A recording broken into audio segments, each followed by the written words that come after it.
All right, so we are diving into this wild case. Sean Diddy Combs. Yeah. You've probably seen the headlines, heard his name, all the charges, right? Right. But we're going deeper than that today. This is, racketeering, bribery, Oh, yeah. kidnapping, forced labor, and at the center of it all, allegations of sex trafficking.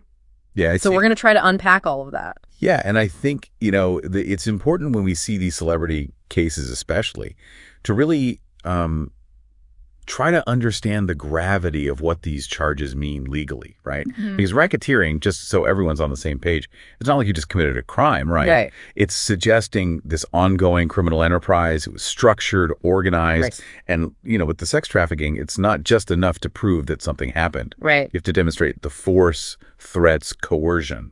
That's a high bar. Yeah, they have to paint a picture with...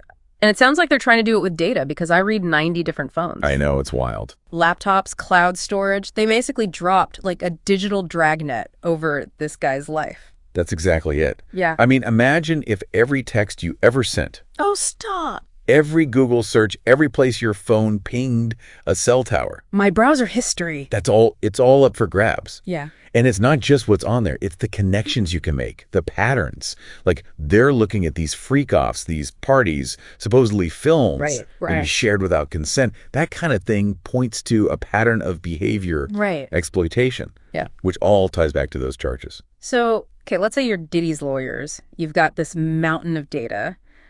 Where do you even begin? Well, first off, you're going to challenge those warrants. Right. Were they specific enough? Was there a real reason to grab all that data? That's huge. Then there's consent. Any good defense lawyer is going to say, hey, this was all consensual. But okay, how do you argue consent in this context? There's got to be power dynamics at play. It's tricky, right? Mm-hmm. You'd have to show any participation was truly free and voluntary. No pressure, no coercion. It's a tough sell, especially with these charges. Yeah. But think about it. They could use all that data against the prosecution, too. Right. It's just too much, too messy. You can't get a clear picture from all this. It's what do they call it? Information overload. Exactly. Speaking of details, I saw this thing about baby oil being mentioned. Like, what's that about? It seems so random. It's not random. Trust me, the prosecution, they're not just throwing things at the wall. They'll connect it somehow. Got it. It's all about building a narrative. And then there's this video from back in 2016.